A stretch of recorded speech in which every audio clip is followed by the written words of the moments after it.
Volvamos una vez más al corte histológico y vamos a hacer un acercamiento a esta zona de aquí. Recordemos un detalle interesante.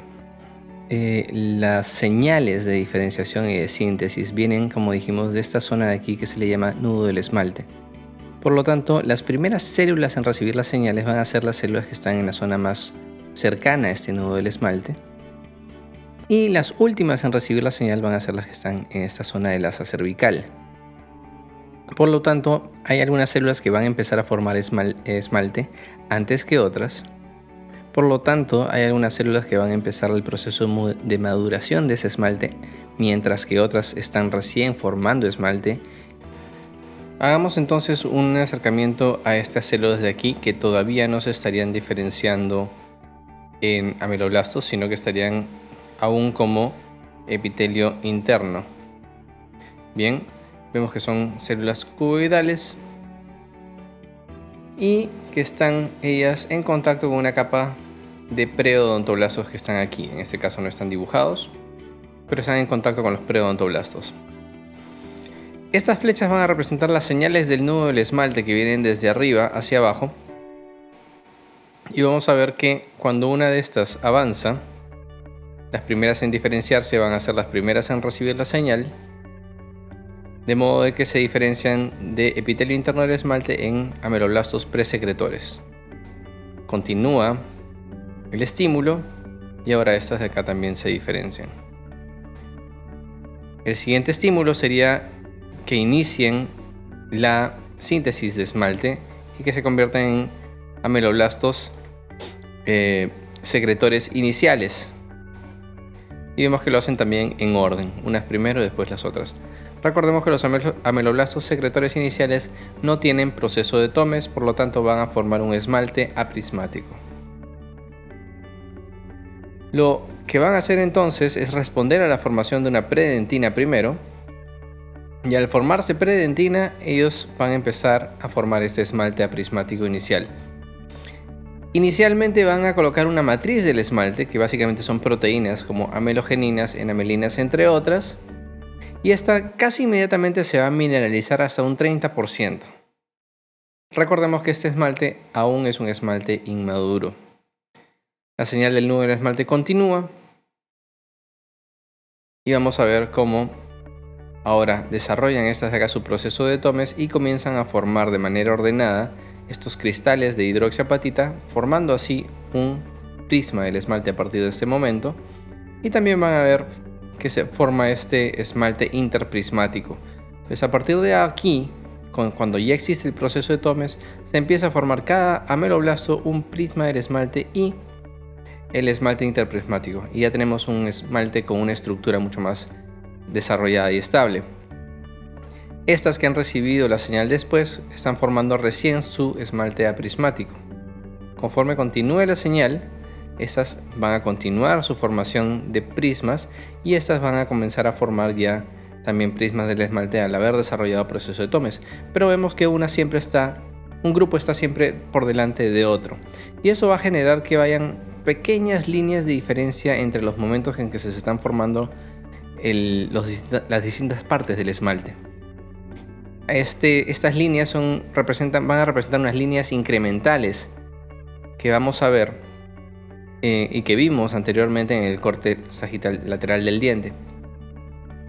En este caso, esta es la dentina y vamos a ver que los ameloblastos comienzan a formar en esta zona esmalte, porque es la zona más cercana al nudo, y conforme la señal va avanzando en esta dirección, la formación del esmalte va continuando. Y así se van a formar estas pequeñas líneas que vimos anteriormente. Estas líneas se les llaman líneas incrementales de Retzius, que no son más que una huella de la manera como se fue colocando gradualmente el esmalte. Recordemos también entonces de que una vez que el ameloblasto ha formado su prisma del esmalte completo, va a pasar a una fase madurativa. Los ameloblastos ahora se diferencian, van a tener esta zona estriada donde tienen muchas prolongaciones para liberar enzimas que van a degradar la matriz orgánica del esmalte, van a regular el pH, van a reabsorber agua y además van a permitir que los cristales de hidroxiapatita crezcan. Acá tenemos los cristales de un esmalte inmaduro y ahora de un esmalte maduro. Bien, recordemos entonces también que la maduración va a empezar a ocurrir en la zona donde el esmalte se ha terminado de formar. Entonces esos ameloblastos de aquí van a comenzar a madurar este esmalte antes de que éstas inclusive empiecen a formarlo. Y vamos viendo que la maduración del esmalte también va avanzando. Hay que anotar que la maduración del esmalte es un proceso bastante lento. También vamos a ver que las líneas incrementales de Retzius que mencionamos anteriormente van a tener una manifestación en la superficie del esmalte. Estos pequeños surcos van a mostrar también de alguna manera cómo ha sido el crecimiento incremental del esmalte. Y estos pequeños surcos, que inclusive los podemos ver aquí, se llama periquimata, que no son nada más que la huella de la manera como fue aposicionándose el esmalte. Bien, pasemos ahora a ver lo que sería el complejo dentino-pulpar. Normalmente uno está acostumbrado a escuchar a la pulpa y a la dentina como dos capas del diente y no quizá como complejo dentino-pulpar. Y hay un motivo por el cual lo estamos asociando como un solo complejo. En realidad son dos. Uno es que si recuerdan el tema de formación dental, vimos que los odontoblastos que están formando la dentina se encuentran aquí en esta capa de la pulpa.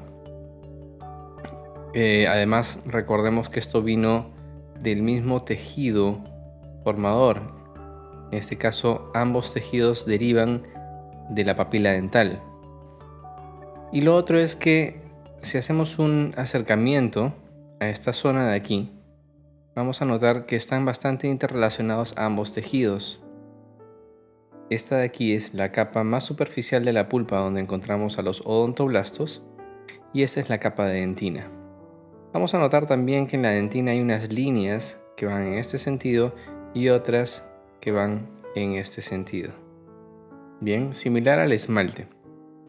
Las vamos a analizar en un momento. Hablaremos primero de estas líneas. ¿Qué es lo que son? Si hacemos otro acercamiento a esta zona, vamos a notar que los odontoblastos están en esta capa. Esta zona rosado claro es, recuerden, la predentina que se va formando antes de calcificarse, y esta zona roja más oscura es la dentina ya calcificada.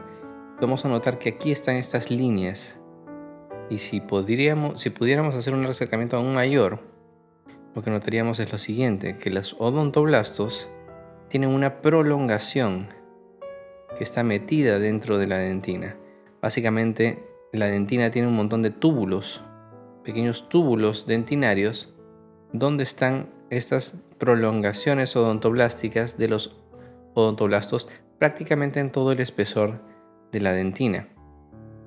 Bien, y eso es lo que tenemos, a los odontoblastos formando en este caso la predentina, en este caso ya la dentina más calcificada, y su prolongación o su proceso odontoblástico que queda atrapado dentro de la dentina y que está en todo ese grosor.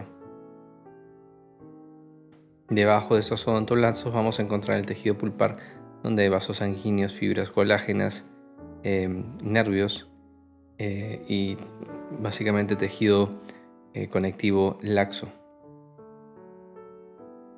Ahora, si quitáramos todas las células que veíamos aquí abajo, vamos a ver que esto es una microfotografía electrónica de la dentina. Vamos a ver estas perforaciones en la superficie, o en este caso en el techo, digamos, de la cámara pulpar, por donde entran los procesos odontoblásticos, y vamos a ver que estos túbulos dentinarios son los espacios donde van a ir las prolongaciones del odontoblasto o los procesos odontoblásticos. Vamos a ver entonces de que no es un tejido tan mineralizado como el esmalte.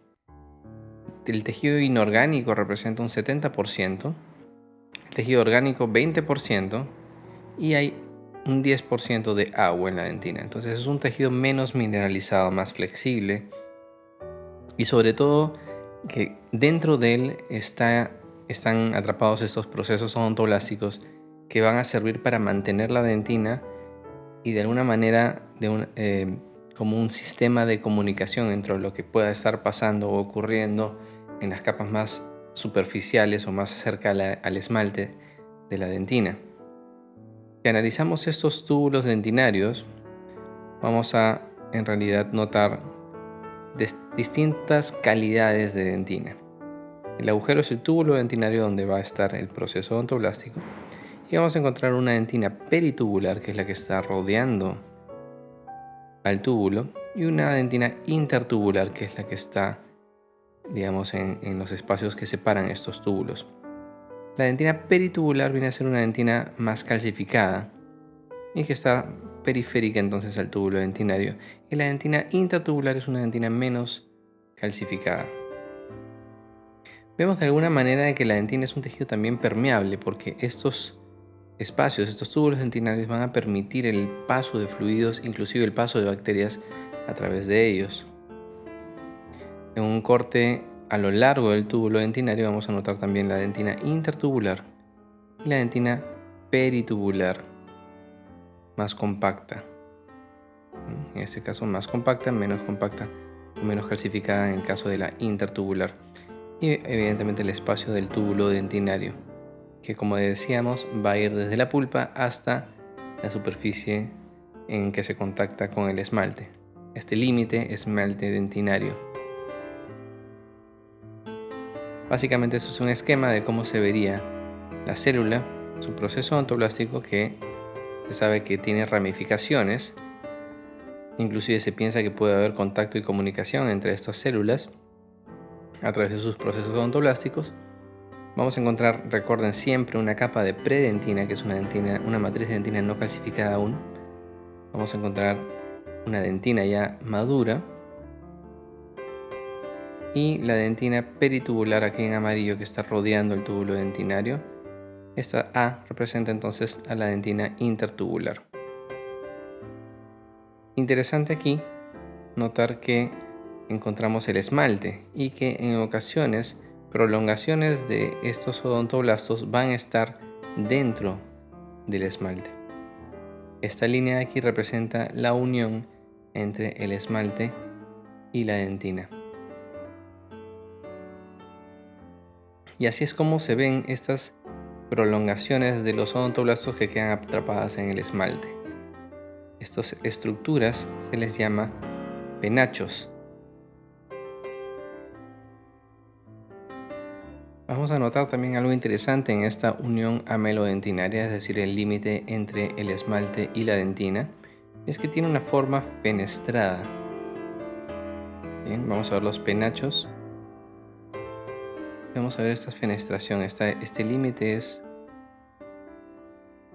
tiene esta forma fenestrada que va a permitir una unión más fuerte entre ambos tejidos. Esta es otra vista en la cual vemos los prismas del esmalte en este corte, en esta zona.